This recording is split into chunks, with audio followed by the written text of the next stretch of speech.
Chers amis, Shabbat Shalom et Chag Sameach. Ce Shabbat et ce dimanche, nous allons fêter les fêtes de Shemini Atzeret et de Simchat Torah. Shemini Atzeret veut dire 8e jour de clôture et Simchat Torah, la joie de la Torah. En Israël, ces deux fêtes sont cumulées, c'est-à-dire que ce Shabbat, nous fêterons à la fois Shemini Atzeret et à la fois Simchat Torah. Ces deux fêtes seront cumulées. Chez nous, nous aurons la fête de Shemini Atzeret Shabbat, et celle de Simchat Torah dimanche. Quelques mots sur Shemini Atzeret. Shemini Atzeret veut dire 8e jour de clôture. C'est une fête qui est nouvelle par rapport à Sukkot, mais qui vient conclure la fête de Sukkot. En effet, pendant 7 jours, nous avons vécu dans des Sukkot, et à Shemini Atzeret, nous nous retirons de la Soukha. L'idée est de dire que Dieu, finalement, après toutes ces fastes des fêtes de Tishri, Rosh Hashanah, Kippour, Sukkot, est un peu mélancolique de voir partir le peuple d'Israël, de voir le peuple d'Israël s'éloigner de lui. Et par conséquent, il lui dit « Je veux te retenir encore 24 heures ». Et on a donc ce temps d'intimité, où les mitzvot, d'ailleurs, spécifiques à Sukkot ont disparu.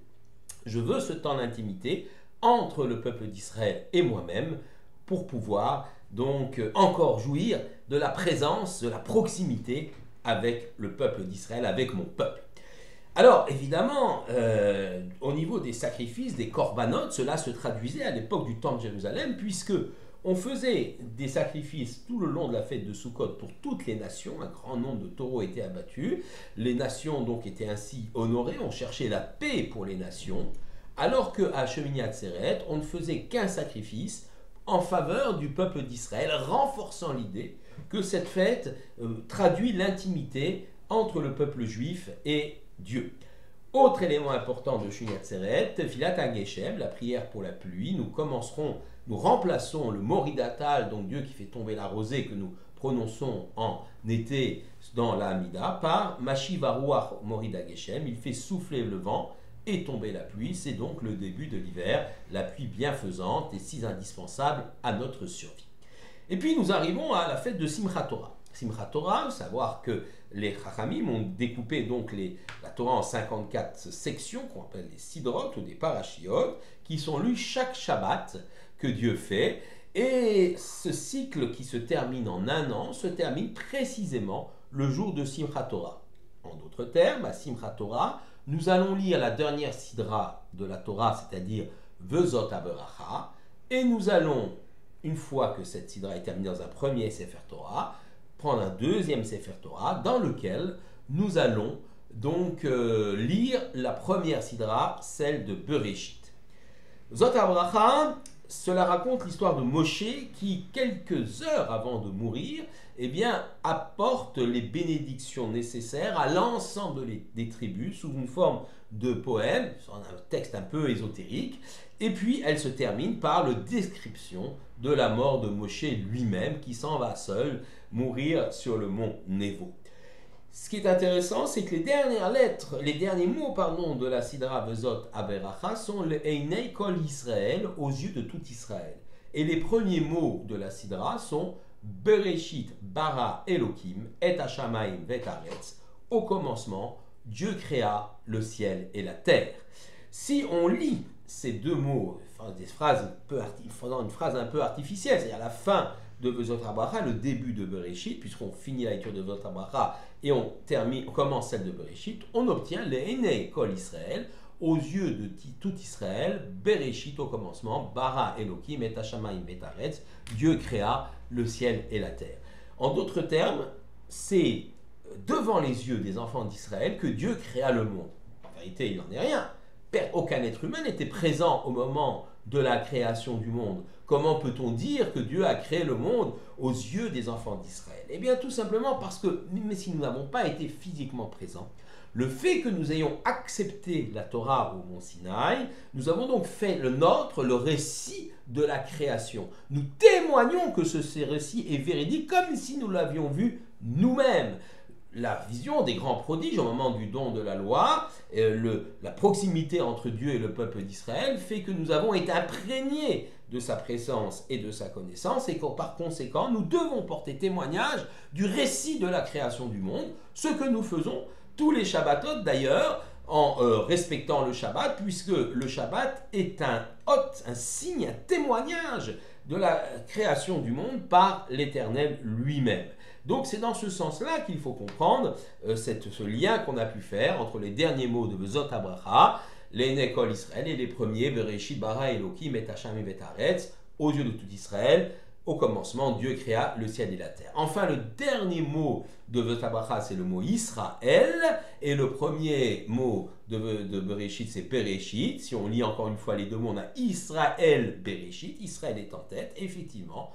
On sait que le mot Bereshit veut dire au commencement, mais il veut dire aussi pour ce qui est premier, pour ce qui est essentiel. Et essentiel l'est, Israël, le peuple d'Israël l'est, dans le rôle qu'il joue au moment donc de la gestion du monde, en co-associé avec l'Éternel, grâce aux lois de la Torah, le maintien du monde, effectivement, et aussi dans la main des enfants d'Israël et dans cette fidélité qu'ils auront au texte. Enfin, dernière lettre de Vezot Abracha, c'est un lamed. Première lettre de Bereshit, c'est un bet, ce qui fait mot lève, varim sheba lève, les choses qui sont dans le cœur, eh bien, sont des choses que l'homme garde et conserve toute sa vie, et c'est important, effectivement, d'intégrer les paroles de Torah dans notre propre cœur.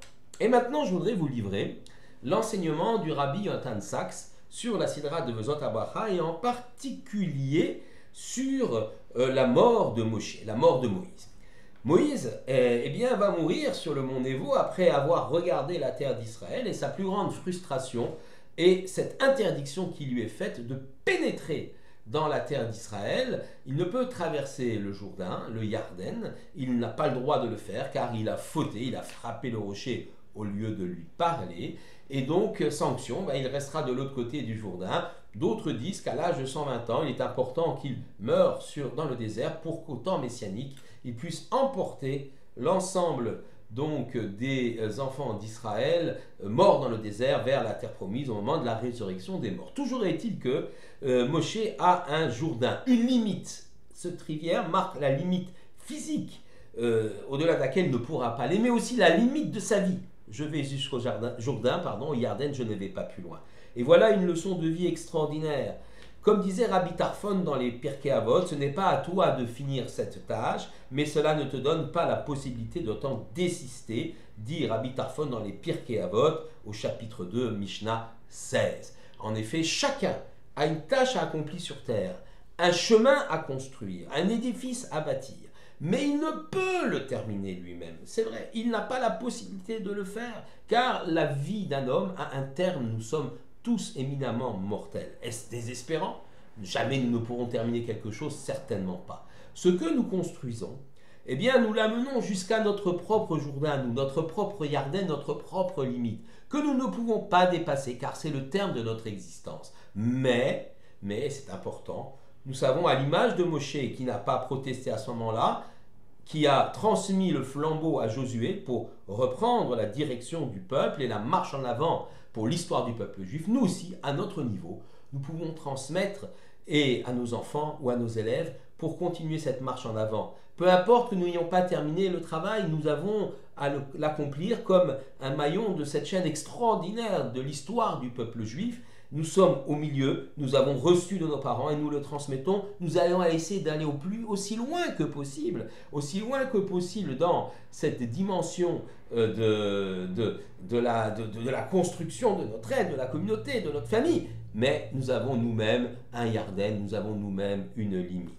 Enfin, deuxième élément que je voudrais retirer de l'enseignement de Rabbi Yonatan Sachs, c'est le fait que nul ne connaît l'endroit de la tombe de Moshe, de Moïse. Nul ne connaît son lieu d'enterrement, dit la Sidra Vezot Abracha au chapitre 34, verset 6. Quel contraste avec les héros de l'Antiquité pour lesquels on bâtit des mausolées, ou les héros modernes ont bâti des mausolées. Il n'y a pas de lieu de sépulture de Moshe, pas de lieu de pèlerinage. Pourquoi? Eh bien parce que Moshe, car il était tellement grand qu'on aurait pu imaginer finalement que la dévotion envers Moïse dépasse la fidélité à Dieu. Et là, on serait tombé dans une sorte d'idolâtrie. C'est la raison pour laquelle on veut montrer que même Moïse, le plus grand des hommes, avait une dimension mortelle. Et ce qui compte, bien sûr, c'est son enseignement. Et c'est l'enseignement qui nous invite, bien sûr, à rester fidèles au Tout-Puissant. Et un lieu de sépulture aurait été éminemment dangereux, car il serait certainement devenu un lieu de dévotion, ou pire peut-être même, un lieu d'idolâtrie. Enfin, dernier élément que je voudrais souligner à propos de Moshe. Et il est marqué, toujours dans ses grades de Zot HaBracha, son regard ne s'était pas terni et sa vigueur ne s'était point épuisée à l'âge de 120 ans. C'est un message aussi, quel que soit notre âge et l'usure physique indéniable que nous pouvons avoir de notre corps. Essayons, ne perdons jamais la jeunesse et l'idéalisme de notre jeunesse. Sachons toujours porter nos valeurs, que ce soit bien sûr dans notre jeunesse ou dans notre vieillesse, car plus nous les porterons fort, avec conviction, plus nous serons capables de les transmettre et notre vie n'aura pas été vaine, nos enfants reprendront leur chemin pour aller toujours et encore plus loin. Shabbat Shalom et Chag Sameach à tous.